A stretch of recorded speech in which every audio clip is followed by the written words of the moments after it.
പിന്നെയും ആഗ്രഹമാണ് ഇനിയും ജീവിക്കണം, ഇനിയും ജീവിക്കണം. മക്കളെ കെട്ടിച്ചു, കൊച്ചുമക്കളെ കെട്ടിച്ചു, എന്നിട്ടും പറയുകയാ കൊച്ചുമക്കളുടെ കുഞ്ഞിനെ കൂടെ ഒന്ന് കണ്ടിരുന്നെങ്കിൽ.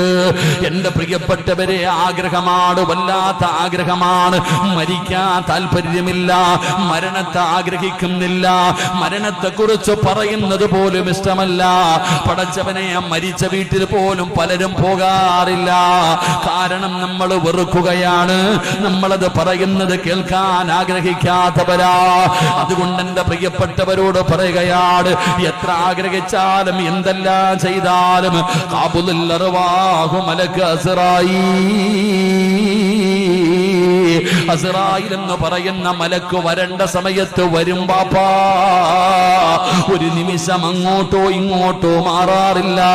വലയുഅഖിറല്ലാഹു നഫ്സൻ ഇദാ ജാ അജലുഹാ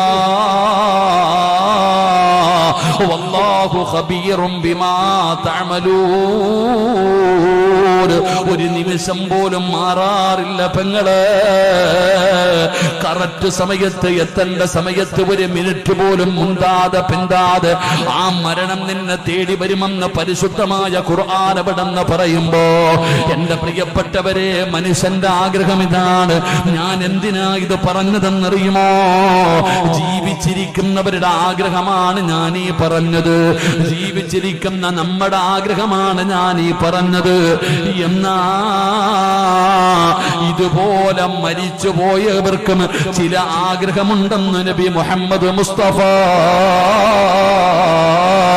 സല്ലല്ലാഹു അലൈഹി വസല്ലമ തങ്ങൾ പറയുകയാ, ജീവിച്ചിരിക്കുന്നവർക്ക് മോഹമുണ്ടോ, ആഗ്രഹമുണ്ടോ, ഒരുപാട് സ്വപ്നങ്ങളുണ്ടോ?